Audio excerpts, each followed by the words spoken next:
Hello, good morning, good afternoon, good evening. I'm Robin, And I am Gil. and And together we are Rockin The Love. absolutely, we're ready to have a really fine day. It is Wednesday, 2/23/22. It is that. And we're excited to have you here.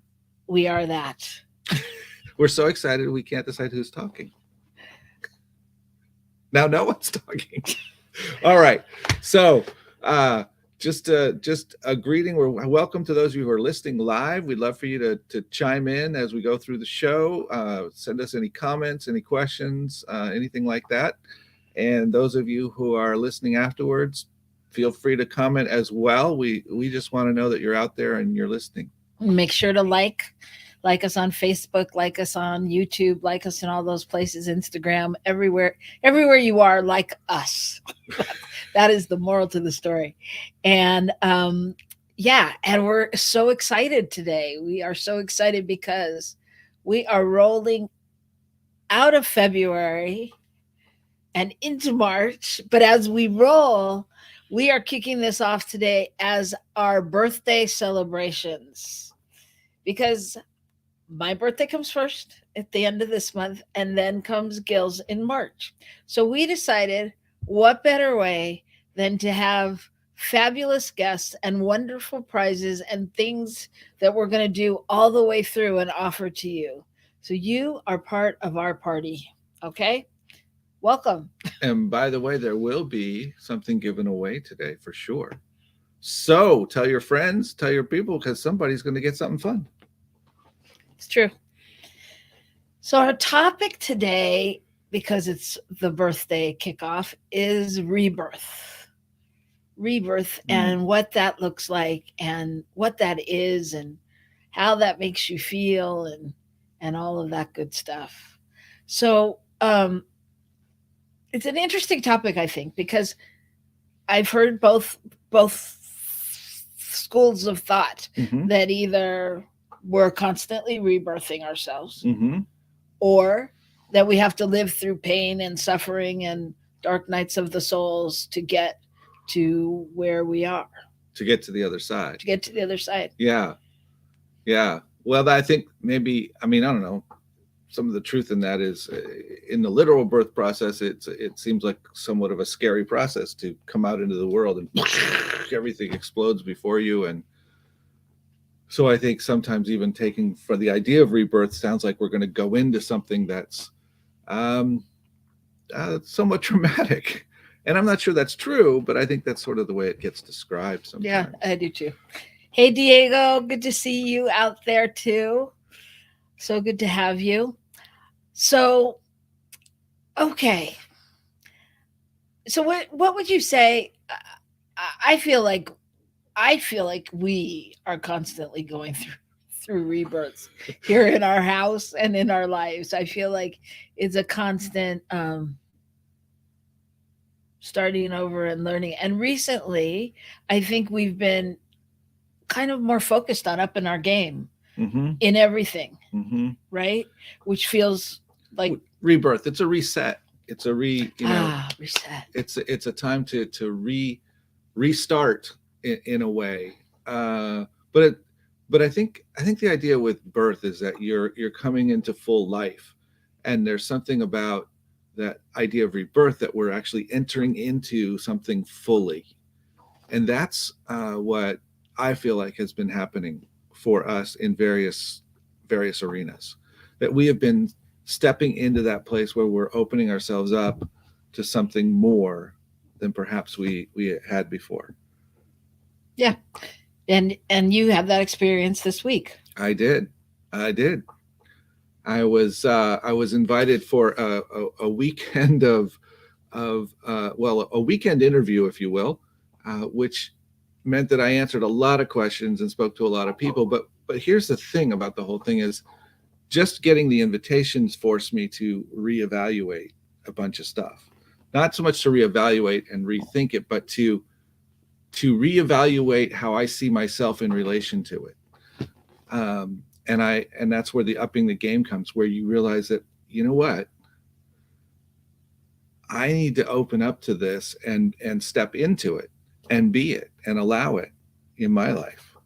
And so that's what happened for me, was that I set a real intention to be fully present and to be fully grounded in myself. I even went to our friend, shout out to um, Regina. Thank you. Sorry, Regina. Uh, that she does body work, and she told me, now look, you need to ground. You need to ground at the root. You need to feel yourself anchored in your chair, which I'm doing right now, feet on the floor. And then you need to breathe into your heart, and then you need to allow for spirit and the light to flow through you. And I literally saw myself doing that, and what it did was it anchored me in who I was and who I am in every moment, and allowed me to enter into it in a whole new way. And that's kind of where the rebirth thing is. That's so beautiful. I mean, what if we did that all the time?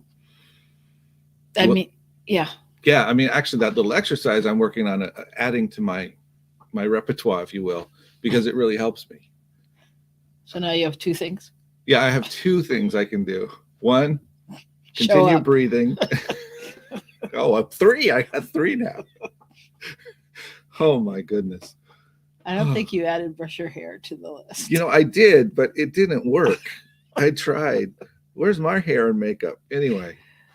Yeah. Okay. So yeah. Well, that's so interesting. So say more about that experience, because I'll say more. Okay. My experience of you was that you were really unstoppable. Mm. Like I didn't, as a wife, as a partner, usually, I'm there as a cheerleader or on the side, or there's something I need to do, and my job was really sort of to stay out of the way and just let you be you. I mean, I was there and I supported. I knew I was supporting because I was there. Right. But I didn't have to do anything. Mm. Interesting you say that, because at some level I felt that same thing, that I didn't need to lean on you in the same way. And not only that, we'll go ahead. Except for that last piece of the workshop.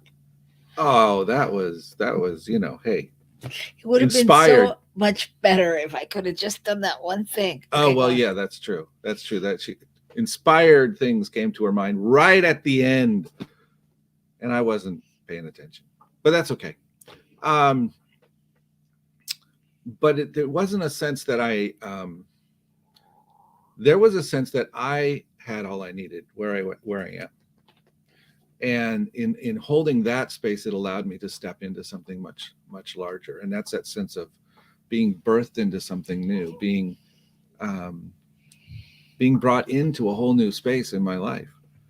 And it was exciting and it was challenging at some level, but it was never scary in the sense of, oh, I can't do this. It was, a little nervous on occasion, but it was never scary. You know what I mean? Yeah, I do know what you mean.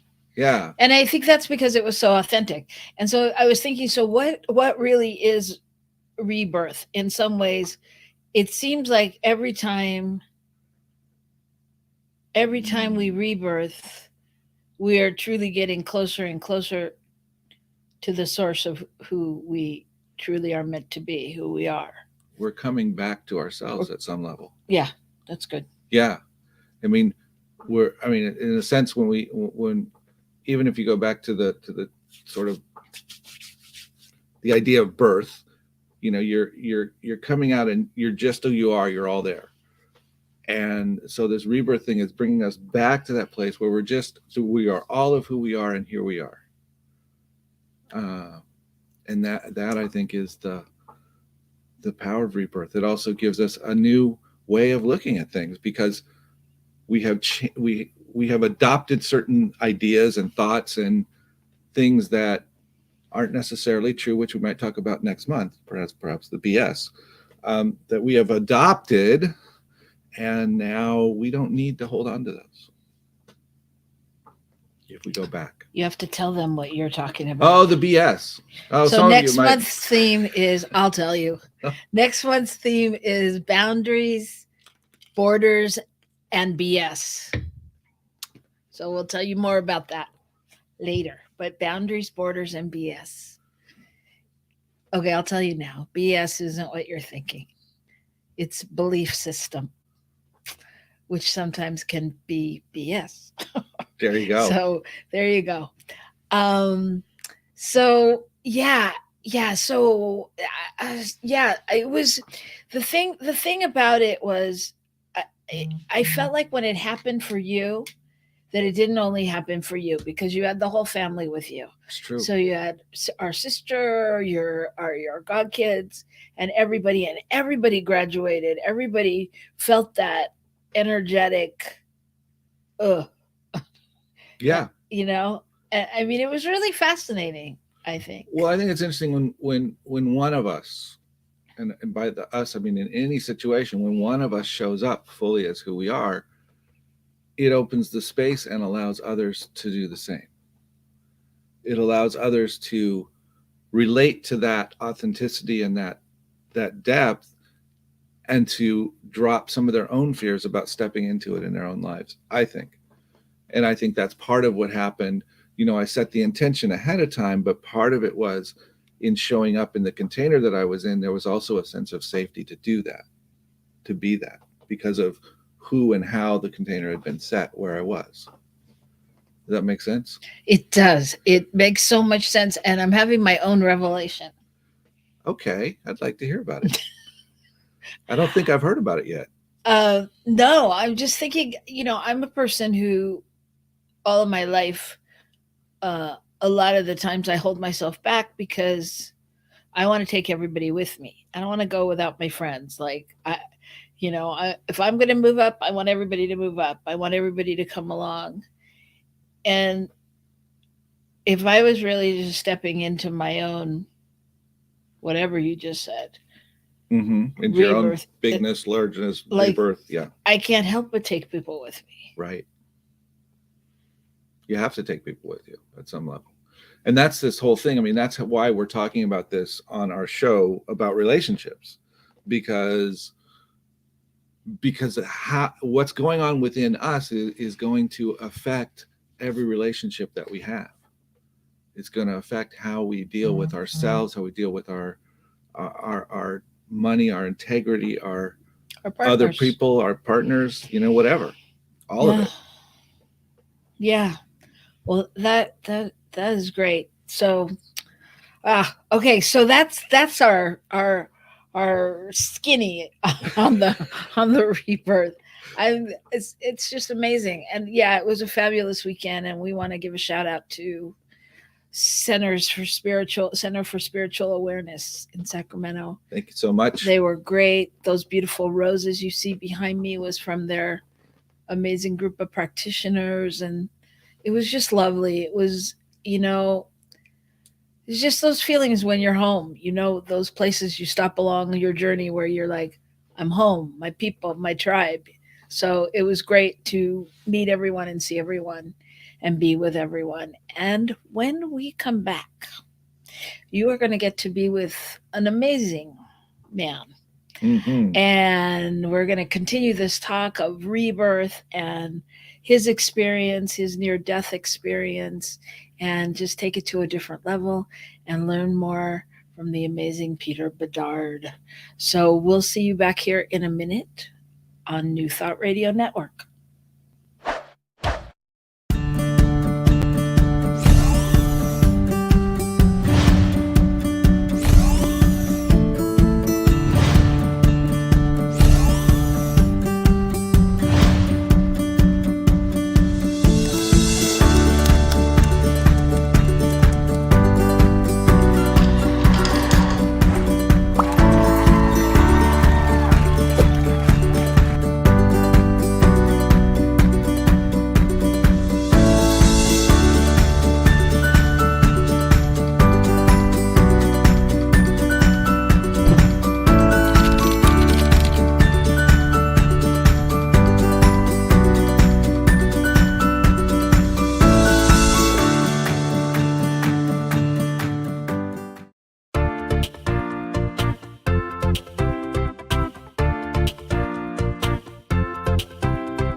Thank you, Center for Spiritual Living Denver, for your continued support. Thank you, Center for Spiritual Living Midtown Atlanta, for your monthly contribution. Thank you, Center for Spiritual Living North Jersey, for your monthly contribution. And please help us welcome Center for Spiritual Living in La Mesa, California. Thank you for your monthly donation. And a special thanks to Hefferland Foundation for your generous technology grant. And Suze Ajay, thank you for your very generous donation. And a big shout out to all our committed donors.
And we're back. Hi, everybody.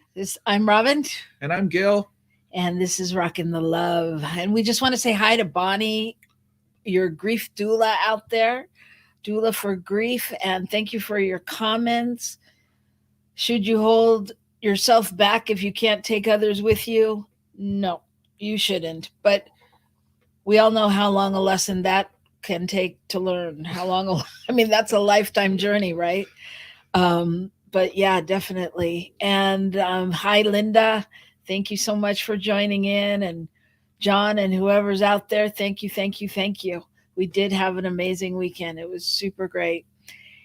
Anyway, now get ready as I'm going to introduce someone to you who is an amazing man. He's a ball of energy. And after a near-death experience, he was faced with one of the greatest challenges of all, living a life in severe physical, emotional, and spiritual pain. The former dancer soon discovered that the anger and frustration he felt because of his injuries were not only keeping him in pain, but were waiting to teach him the greatest gifts of his life. He is now a celebrated author, consultant, international speaker, healer, practitioner. He helps thousands of people globally to live into their life of full potential while integrating the lessons of pain into balanced living. So I am so excited to welcome Peter Bernard. Well, hi there. Woo! I hear the crowd. Well, if that isn't a description of rebirth, I don't know what is. Oh, by the way, somebody had a statement. They said just a moment ago. They said, should they hold themselves back for everybody to catch up or something like that? Right. Question of that, and absolutely not. Never. No. Be the catalyst for everybody else to follow you, to join you on the way.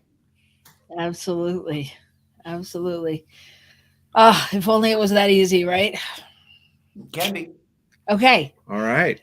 So share with us a little bit about your story. Sure. So I will tell you the story. I have many, many stories. I'm a big storyteller, but the one you're asking about is my near-death experience, I believe. So when I was a kid, I was just before my 18th birthday. And by the way, we're celebrating rebirth, and your birthday's coming up. And you guys are Pisces, is that right? Or are you on the edge of Aquarius? Both Pisces? Both yeah. Pisces. Well, Yep. I'm an Aquarius. I just had my birthday. So woo, boom, it's the month. I like that. So just before I turned 18, I was actually in a show as a performer, dancer. I had the awesome opportunity of being in a vaudeville show when I was a kid. There was an old vaudeville theater in my in my town, and they did Boo Hiss Villains and Red Hot Mamas, all that type of stuff. They did those shows, and I actually got to play a horse's ass. So Oh, I never got to play one. I just was one. Okay, well, congratulations. Yeah. So, and it was a very exciting experience for me because my grandfather, he wasn't really in the vaudeville circuit, but he played the banjo, and he would play every now and then when they needed somebody to fill in. And that was just kind of a fun thing to be able to do that. For some reason, I always loved that part of my grandfather's story, and to be able to participate and do that was awesome when he was alive. So that was fun. So I was in the show. I was only a kid. I wasn't even allowed to be inside the theater except on the stage because it was a bar. They served alcohol and that type of thing. And it was opening night, and my parents weren't going to let me come home, weren't going to let me go out, come home. They weren't going to let me go on the cast party. So I was very angry because I was a good kid. I was a kid who did what he was told, and I obeyed my parents and that type of stuff. And they weren't going to let me go. And I was almost 18, and I was just so angry. So I was on my bike, and that anger is important. So I was on a Motobicane, which is kind of a European style, English style moped, German style moped. So I was driving home. I lived in the suburbs. It was a little, very quiet streets. It's, close to late at night, midnight-ish. And I'm driving home, and someone comes up behind me, and the road has a big curve to it. And I'm in the curve, and in the curve itself is a parked semi-truck. As I approach that curve, a car shows up right behind me and hits my back tire and launches me into the parked semi-truck. And my bike and I slam into the semi-truck, and the car drives away, and I jump out of my body. The nice thing about that experience for me was I didn't have to experience that pain. So I didn't have to feel what it was like to slam into the back of a parked semi-truck. So I jumped out of my body, and I watched the whole thing happen. It was a very interesting experience. That was kind of my consciousness. This is very interesting. Wow. And I saw my bike bounce out in the street, my body follow it. And as I was there watching this whole thing, I was literally thinking to myself, well, that gotta hurt. That's gotta hurt. Absolutely. And my body was really mangled. My knee was tucked under itself in a very unnatural way.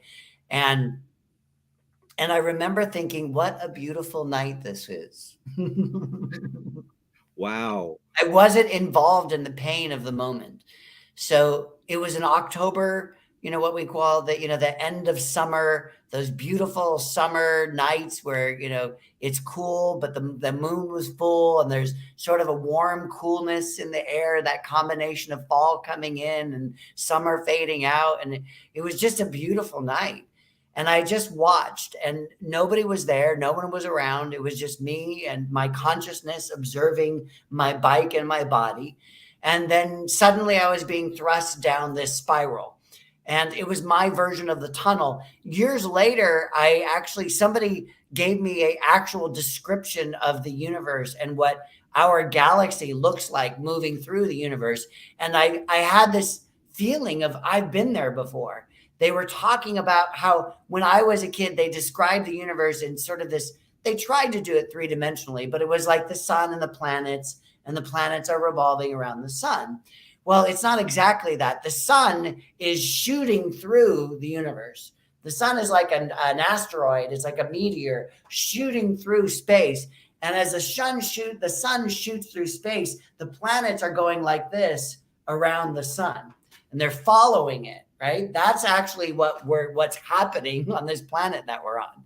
And it's this big spiral that's happening. And, not the old idea of the Earth circling the sun. It's trailing the sun. And yeah, it's going like this, but it's going as the sun is moving. And that was the feeling of being in this particular tunnel that I was in, going to the other side. It was a spiral. It was alive. It was movement. It wasn't like I was just driving through a tunnel in my car. There was so much happening at the same time. So I'm shooting through this tunnel, and I end up on the other side of wherever that is. You can call it heaven, whatever you want to call it. I'm on the other side, and there's this amazing feeling of absolute love, bliss. There are not enough words in English to properly describe the feeling. It was absolute joy, eternal love, bliss, happiness, acceptance. I don't know. There's never been a feeling that I could say actually truly comes close to describing this experience of being on the other side. Wow. And so I very jokingly and very seriously say to people that death was the best thing that ever happened to me. Yeah, it sounds like it at some Right? level.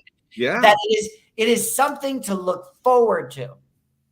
And we tend to live so much of our human lives, these physical lives, we tend to live them with the fear of death, right? The fear of the unknown, the fear of what's out there, the fear of what's next, trying to protect ourselves and avoid death at all costs and that type of thing. And, although as my own physical experience, I think that's probably good, smart advice to not want to off yourself too soon or not want to put yourself in too much danger. And yet, what's on the other side is an amazing experience. So to try and live your life with that understanding of that, whatever mistake I make here, it's okay because the other side's incredible. It literally is something to look forward to, right? So did you make a conscious choice, or did it all just happen? So going to the other side, there was no consciousness, no choice. No, I mean more coming back. Coming back, absolutely. So let me get to that. So I literally feel like I'm walking around this space. Although I sense there's a floor and I sense there's a ceiling and walls, there are none that I consciously can understand. It feels like my conscious brain is saying I'm floating in eternity, but the physical feeling was that I was absolutely safe standing on solid ground. There was never a concern that I was just floating untethered out in nowhere. And yet, from what I could tell in my limited awareness, it was that this place went on forever and ever and ever, but it felt like it was still contained. Don't know how to describe that any more than that. But I'm in this place. I'm super curious. There's no one there. I'm walking around in this pure white energy, but it's not just white. It's kind of like the white that comes from a prism. When the sun shines through the prism, there's that white light, but then there's all the other colors that are there. And so it's not accurate to say it was white, but it was.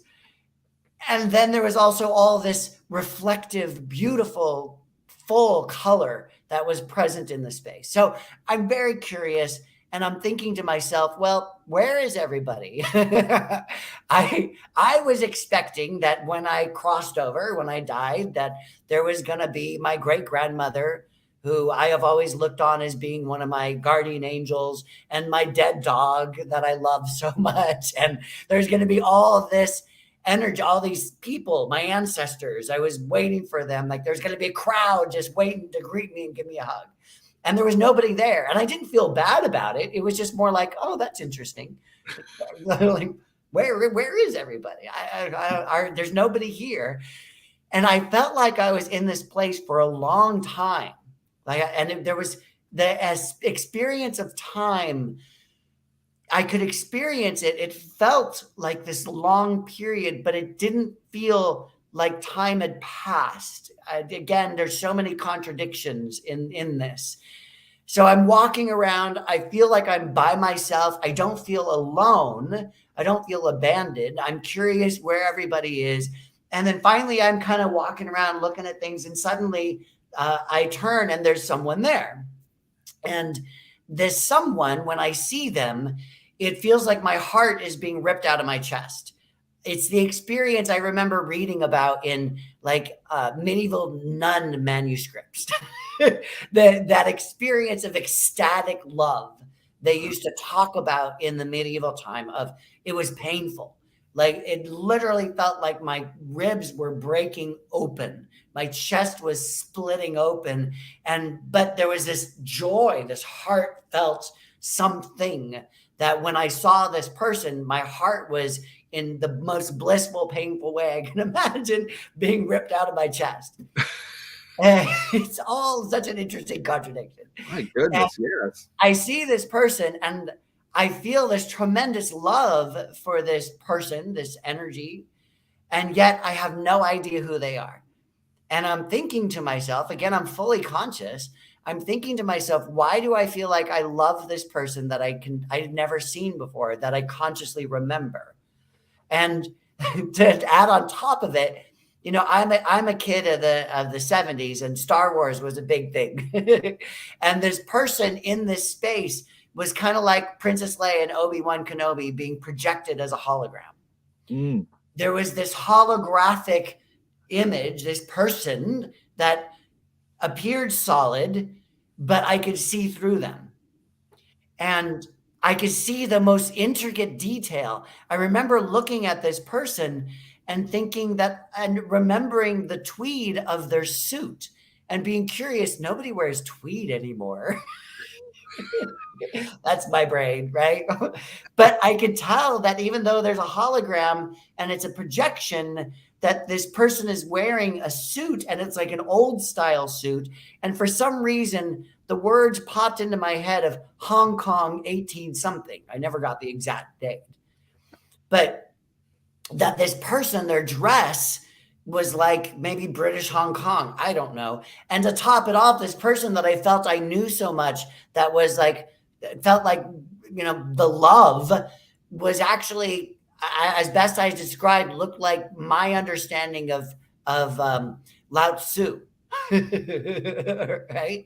The wise old man. He was Asian. He had the Fu Manchu, the beard that goes down and the long wispy chin hair. And I have no idea. So is God Asian? I don't know. Is God from Hong Kong, China? I don't know. But this is who appeared for me. And this person, I will say, says to me, "You're not supposed to be here." And I'm thinking to myself, well, that explains why nobody else is here. Right? Wrong area. Well, they weren't ready. And it also helps me understand that from my perspective in the spiritual world, there is a possibility for accidents. Right? A lot of us in the spiritual world say, well, accidents are impossible. There's no such thing as an accident. Everything was meant to be, or something of that sort. And maybe it is on the grand picture, but they weren't prepared for me on the other side. I showed up and I had an accident, and there I am. And they said to me, "You're not supposed to be here. You have to leave." And then in that experience, all of the anger, remember that anger I talked about being very mad that my parents didn't trust me. They didn't trust me to go out. It was this show that I was in. It was an opportunity where I was a kid and getting paid to do what I loved. And I was not trusted to go celebrate that I would do something, or someone, ultimately really my parents were being concerned for my well-being and wanting to protect me. Right? It wasn't about me, but as a kid, it felt like it was about me. And I was pissed. And that anger started to come back. And whether this is God or whoever this was that's showing up to me, I flipped them off. And I know this is a podcast, but I said, F you. Because I was like, what? I'm here. Right. And screw you. I have to leave. This is the most amazing place I've ever been. And you're telling me I have to leave. And that anger came back. And when that anger came back, I jumped out of that space, literally jumped. There's no corkscrew coming back for me. I jumped out of that space and I was hovering over my body. And I knew I was no longer over there, wherever over there was. I knew I was no longer over there, and I was back in this place of Earth, whatever it is, hologram itself, I don't know. I was back in this place, and I was observing my body. And again, I watched as the emergency medical people showed up, the paramedics. I saw them approach. I saw them park. I saw them open the doors of the back of the ambulance. I saw them take out the gurney. There were two people. I want to say one was Latino and one was African-American. And the African-American guy leaned over me, and He was so close to my face. I was observing all this again, right? I'm assuming he was checking for my vital signs, trying to see if he can feel a breath or hear a breath or something. And suddenly I jumped back into my body. I didn't consciously plan to. I was watching the whole experience. And by the way, as I was watching the experience, I was saying to myself, I don't want to go back there. I don't want to go back in that body. And I was thinking, oh, I guess this is how ghosts are made. Right? Because I'm not in heaven or whatever that place was. I'm not in my body. I don't want to jump back in that body. And so I guess I'm just going to float around and do that. And then suddenly I jumped back into my body and I opened my eyes and I scared the bejesus out of this guy. He was like Tigger. He was like a cat that just all jumped up, bing, like, you know, there was just like that, his whole body just went bing right up in the air. I must have scared the out of him. And I told him my insurance card's in my back pocket. And then I jumped right back out of my body. Oh my gosh. I did not want to stay there. I knew that my body was in a lot of pain. I knew in that moment that I couldn't walk. I knew that my vertebrae were cracked. My knee was shattered. I knew these experiences. And I was a theater kid. I was a dancer. I was discovered as a dancer. You know, I had, you know, there's the body type for a football player or a basketball player, right? I had the body type of a dancer. I had turned out hips. I had turned out knees. I had turned out, you know, my feet. I walked like this. You know, I could jump really high. I was very long and lean. And I had that. And I knew that I could never go back to that. And for me, being discovered as a dancer and dancing was the only place as a kid that I felt safe. It was the only place that I felt like I had found home as a teenager. And I knew I had lost that. And I didn't want to go back. So I jumped out of my body again. I watched them put my body on a gurney, put the gurney in the back of the ambulance, close the doors, get in and drive away. I watched that whole thing. And I'm like, very stubborn me, because I'm very stubborn, was like basically crossing my arms and saying, nope, not going there. Then I have no idea what happened. But the next thing I remember is I open my eyes and I'm looking at the white of the ceiling and I'm saying to myself, that's not it. And I'm in the hospital and there's a drop, you know, those ugly drop ceilings that we have that I'm staring at. And my family is there. My mom and my dad are there. So, you know, somebody had to call them. They had to put on some clothes and get in the car and drive. And the hospital was at least 20 minutes away. What happened in all that length of time, I have no idea. Wow. I have no idea how long I was out. There was no police record. There was no ambulance report. So I don't know who hit me. I don't know what happened. I don't know how long I was lying in the street. It had to be for a while because at that time, an ambulance to come out was a 15-minute average time. And I don't know who called, right? So somebody had to come out of their house, go onto this busy street, find my body. Cell phones weren't around back then. So they had to then go back in the house, make a phone call, get the ambulance there. And so I'm guessing it had to be at least a half hour that I was quote unquote dead.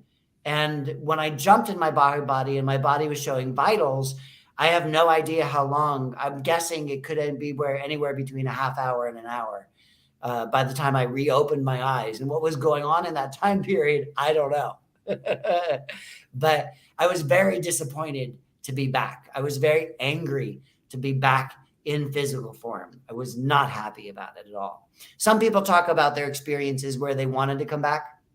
And they say things, oh, I came back for my children, or I came back for my partner, or I came back I had more things to do. I was like, no, I was done. And I spent years coming close to death. I spent years where I had many opportunities to check out again.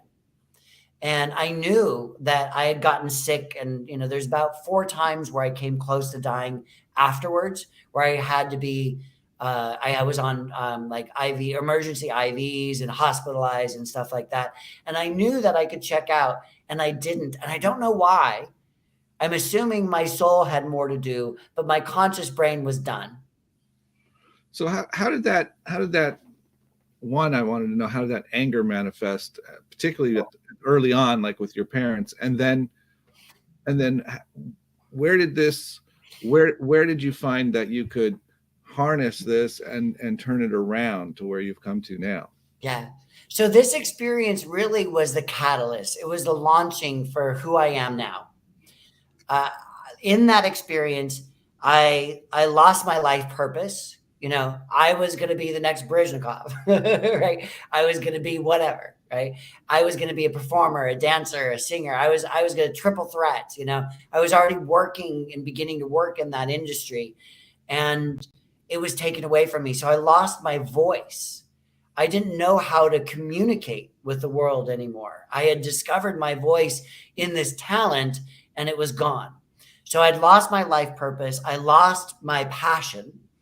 I didn't know who I wanted to be anymore. I didn't know what I wanted to do. I just stumbled, and I was in extreme amounts of pain. I had shattered my left leg. I had split my right wrist open. I lost all the nerves in my right hand. I cracked 5 vertebrae. I had undiagnosed brain damage. At that time, I guess they didn't think to check the brain, but I hit a parked semi truck. So I didn't discover, I knew there was something wrong, but the doctors kind of just dismissed me. So my brain would stop. It would pause sometimes, where I would sort of like a glitch in the system. Like suddenly it would just stop, and then it would start again. I would lose words. I would replace words. All kinds of stuff was going on. And I actually didn't even find out that I had brain damage until I did neurofeedback about 20 years later. And in doing the neurofeedback, the person came up to me and said, are you aware of what's going on in your brain? And I'm like, no, tell me. And they're like, you suffered a really severe trauma and your brain has worked through it. It's worked around it and through it. And there's this particular pattern that you can follow energetically when you put the electrodes on the brain and read the brain, the scan, that they can see these types of things. And I'm like, well, that makes sense. Right? Wow. So this was the launch, and I had to heal myself. The doctors were amazing at putting my bones back together, right? They just let my back set. They put a cast on my arm. They put a cast on my leg. Eventually, we did a major surgery where they flew in 14 surgeons through the NFL because my injury on my knee was from the rear of the knee, not the front of the knee. And most common knee injuries are from the front, but in the NFL, most common knee injuries are from the back. So the bones leading into my knee joint shattered into little bits. My kneecap was actually in place. So they had to take all these little bone fragments and glue them back together. And it was a cutting edge surgery. They ended up doing some pins to put the bones back together, but there was a lot of glue, and they rebuilt my knee, which was tremendous. At the same time, the doctors told me I'd never be able to walk again, and that if I could, it would be very difficult. I need some assistance, and I'd have to have my knee replaced, if not earlier, but definitely by the time I was 40. And I did one of my famous FUs again to the doctor and said, you have no right to tell me my future. Your diagnosis is welcome. Your prognosis is not. But that suggestion from an authority figure in a moment of my subconscious being wide open, right? Those types of things in trauma moments sink in. And when I turned 40, my knee literally popped and swelled to the size of a basketball. And the first voice I heard in that was that, well, they told you would never be able to walk again, right? That doctor's voice was the first voice I heard when my knee went pop. And that's one of the things that had led me into hypnosis work, because that suggestion by an authority figure bypassed my conscious brain. Even though I did my FU, you don't have the right to predict my future. And I did walk, and I actually went back to dance. It wasn't possible, but I tried. I could do little things here and there. but I was my walking miracle. And that suggestion really brought, I was already in the world of doing the hypnotic work, but it really brought it home how powerful when people tell us things, when we are in trauma experiences and our conscious mind can't deflect those experiences, how we absorb them and our subconscious makes it happen. It became a belief in my subconscious that I would never be able to walk again. And so I had to go and sit down with my body. And I had been doing a lot of work at that time to talk to the body, to work with the body, to work with healing, and to work with the brain in dictating the body's experiences. And I developed a whole process out of my own healing to heal. And I always use the example of every wound has a physical side to it. Every wound has a mental side to it, and every wound has a spiritual side to it. And so the healing must be done on those levels. And in my own ignorance of healing myself and not having a mentor or somebody to show me how to do anything, I was just stumbling from one thing to the other. And the doctors were great about putting the bones back together, but they didn't have a clue what to do about everything else. And they didn't know what to do about the arthritis, and they didn't know what to do about the chronic pain and how my knee would collapse on itself. And they didn't know what to do about the back issues and the nerve issues. And they didn't know what to do about my hand. They had no idea how to deal with all the other stuff. And they certainly didn't know what to do with my broken heart. And they didn't know what to do with my head that's in a panic of what is my career? What am I going to do? How am I going to take care of myself? And so this has become an integral part of my own healing process that I have done with myself, that I've turned into a book, that I've created as a process, that I teach other people, and that I've come to call convergence healing. Wow. Woo. I told you I could talk. Good job, Peter. You talked a lot. No, I no, I'm amazed at the whole story, and also, you know, just to sit and witness you as you are now, and to hear all that, it's quite uplifting, I guess is one word I can say. I think it's about more than that, but well, it just opens up the topic so much more. It's such an I mean, there's so many components to it, but it's such an illustration of all of the components of rebirth as well. I mean, that go together. Well, But how much of it we don't even, I don't think, like, you weren't consciously aware of along the process, but as you look back, you know, you see how each of these pieces came along, and you find out 20 years later you had brain damage, and you didn't even know you were working on that, you know. And I think what I heard in the story was what's really fascinating to me is you go back to, you know, your experience that night, and you are in the most incredible loving space you've ever been in. And then you go through the longest, most incredible experience to move yourself back to, quote, normalcy. Right. Right? I mean, to rebirth yourself, but not only normalcy, but to rebirth yourself into something totally new that allows you to have the same or similar feelings of success and happiness and like you're involved.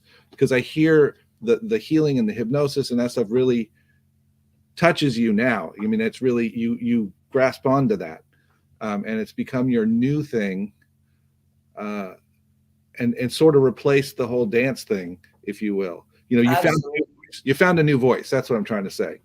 Yeah, I had to. I had a desperation out of. Right. I lived from paycheck to paycheck for years, and the doctors kept giving me more. They kept offering more surgeries and more pharmaceuticals, and I didn't want to take them. So I was just struggling. I was just in pain constantly, and that pain taught me my greatest lessons.